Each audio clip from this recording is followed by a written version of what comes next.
Oke, Ya, saya ya. mengucap syukur, ya. Saya mengucap syukur karena ini kasihnya Tuhan luar biasa. Saya dipertemukan oleh Tuhan kepada Pak Mek. Ini semua tidak ada pikiran manusia, tidak ada rancangan pikiran logika saya. Jadi perlu saya sampaikan pada pendengar Radio Sangkakala, hari ini kita memulai pekerjaan-pekerjaan yang dahsyat dengan Tuhan. Ya, jadi saya dapat rema dari beberapa hari yang lalu waktu Pak Mek kasih ke saya. Ada beberapa rema firman Tuhan. Ya, mungkin ini akan membantu juga memberikan dukungan juga untuk pekerjaan Tuhan yang nanti Tuhan akan kerjakan oleh Pak Mek dan juga dengan saya.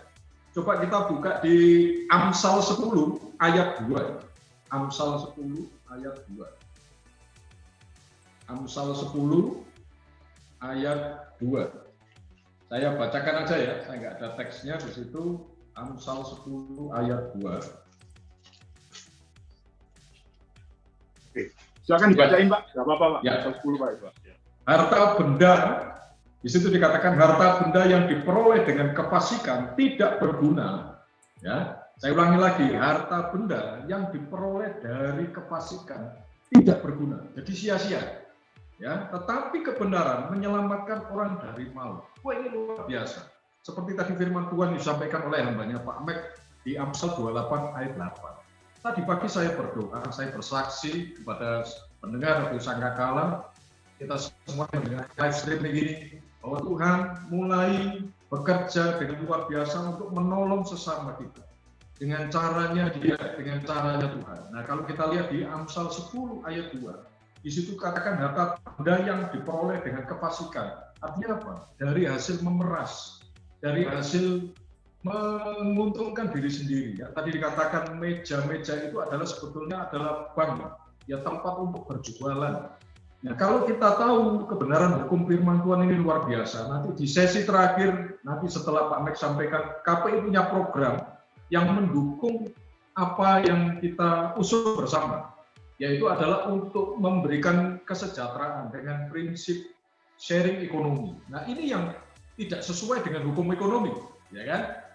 Jelas kan, tidak sesuai dengan hukum ekonomi. Kenapa? Hukum ekonomi itu selalu ada supply, ada demand. Jadi ada keseimbangan equilibrium, ada suatu harga pasar yang menguntungkan dari sisi penjual dan menguntungkan dari sisi pembeli.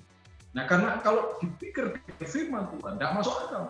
Karena firman Tuhan itu melampaui segala pikiran. Ada ayat firman Tuhan katakan, Bapa, aku bersyukur kepadamu, ini Tuhan Yesus sendiri yang berfirman, bahwa engkau menyembunyikan itu bagi orang bijak dan orang pandai, tetapi engkau menyatakan itu bagi orang-orang kecil. Nah, ini pekerjaan Tuhan dianggap sepele, tidak apa.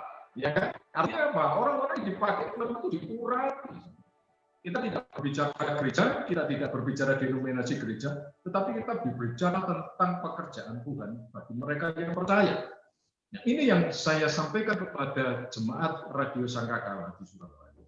Kalau saya juga dilahirkan, saya dibesarkan di Surabaya, saya merasakan ada pekerjaan Tuhan lewat Pak Mek yang Tuhan kirimkan dengan hikmat yang luar biasa, seperti hikmat Salomo, seperti hikmat Daniel ya. Kalau kita lihat, Daniel itu luar biasa hikmatnya. Dia masuk gua singanya nggak bisa makan dia, kan gitu kan. Nah, itu yang saya tangkap. Pak Mek kemarin ngomong, kita jadi kelincinya aja. Ya. Singanya siapa? Oh, singanya raja hutannya itu pemerintah, punya kuasa. Kita akan dipakai Tuhan. Ingat seperti Daniel. Daniel itu hanya pekerjaannya apa? Tukang juru minuman. Batur atau jongos lah. Bahasa Surabayanya kan gitu, jongos gitu kan. Ya. Jadi artinya mereka orang-orang yang diurapi Tuhan, dia bisa menjadi penasihat raja. Daniel bisa menjadi penasihat raja Nebukadnezar pada waktu itu untuk menerjemahkan mimpinya raja Nebukadnezar. Dan singkat cerita, firman Tuhan yang meneguhkan tadi dikatakan di Amsal 10. Harta benda yang diperoleh dengan kefasikan itu artinya dari hasil memeras. Ingat pada waktu Sakeus, ya kan? Sakeus itu siapa? Pemungut cukai, ya kan, Bapak Ibu Saudara sekalian. Sakeus itu orangnya cebol. Nah, pada saat Tuhan Yesus datang itu dia naik ke atas pohon dan dia melihat, kok ada Tuhan Yesus yang datang. Terus akhirnya apa? Dia mengundang Tuhan Yesus masuk ke rumahnya Sakeus. Dan pada saat itu terjadi lawatan Tuhan. Dia bertobat, terus dia bilang, Tuhan, apa yang kuperas akan kukembalikan 4 kali lipat. Itu artinya kenapa Bapak Ibu Saudara sekalian pendengar Radio Sangkakala, bahwa Tuhan punya pekerjaan besar untuk mensejahterakan orang-orang yang patut disejahterakan. Nah, kita tahu sendiri bahwa sekarang Indonesia terbeban sekali dengan hutang. Ya, kalau kita lihat di berita-berita di TVRI atau di TV, di media massa, ini anggaran negara sudah semakin sempit, apalagi sekarang ada pajak, ya PPN terhadap sembako dan segala macam. Itu kalau dipikir secara ekonomi, wah itu supaya ada balancing dan segala macam. Ya, tapi firman Tuhan katakan, aku akan menyembunyikan hikmat orang-orang berhikmat. Loh, luar biasa kan? Ya dianggap nggak mungkin. Berarti tadi yang dikatakan Bromek itu betul. Musuhnya banyak. Tapi kita kelinci. Ya. Satu ayat firman Tuhan lagi kita buka di Yohanes 10 ayat 10. Ya, kita buka di Yohanes 10 ayat 10. Saya bacakan aja ya, Injil Yohanes 10 ayat 10. Di situ dikatakan pencuri datang hanya untuk mencuri, membunuh, dan membinasakan. Pencuri datang hanya untuk mencuri, membunuh, dan membinasakan. Aku datang, Tuhan Yesus katakan, supaya mereka mempunyai hidup dan mempunyai dalam segala kelimpahan. Jadi artinya pencuri itu adalah orang-orang yang cari keuntungan. Ini pekerjaan iblis. Ada 3 di hari-hari terakhir di akhir zaman. Mencuri, membunuh, membinasakan. Dicuri kesejahteranya, dibunuh imannya, ya, pengharapannya pada Tuhan, dan atau dibinasakan, mati kekal. Nah, karena tadi kita kaitkan tadi dengan kebenaran firman Tuhan disampaikan oleh Pak Mek tadi dikatakan bahwa di dalam Amsal 24 ayat 8 dan Matius 21 ayat 12 sampai 13, Tuhan Yesus bercambuk, dipajuti, dijungkit balikkan semua penjual-penjual di situ. Penukar-penukar uang. Nah, ini kalau dikatakan di Alkitab, penukar uang itu siapa? Orang yang rental, membawa duit. Ya memang ini didengar oleh telinga, ya enak. Tapi firman Tuhan itu adalah pedang. Tuhan katakan firman itu adalah pedang bermata 2 yang memisahkan pertimbangan pikiran dan hati. Nah, karena itu dikatakan di situ, aku memberikan hidup. Tetapi dalam segala kelimpahan. Kalau itu datangnya dari Tuhan, pasti ada kelimpahan. Ya kan?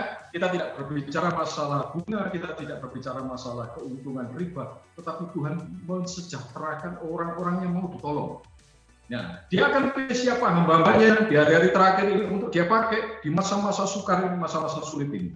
Nah, saya dari KPI Konsultan Kepada Indonesia dengan segala support tim, kita sudah punya program untuk bersinergi dengan programnya Pak Max atau Max Street Organization untuk membantu BPR dan koperasi keluar dari pola lama. Ya, kita bantu koperasi dan BPR untuk keluar dari pola lama dan kita mentransform bisnis mereka. Nah, singkat cerita, kebenaran firman Tuhan itu yang bisa saya sampaikan, mungkin nanti ada sesi terakhir yang juga bisa saya tambahkan. Demikian pendengar Radio Sangkakala, demikian Pak Mek dari saya. Ya, terima kasih.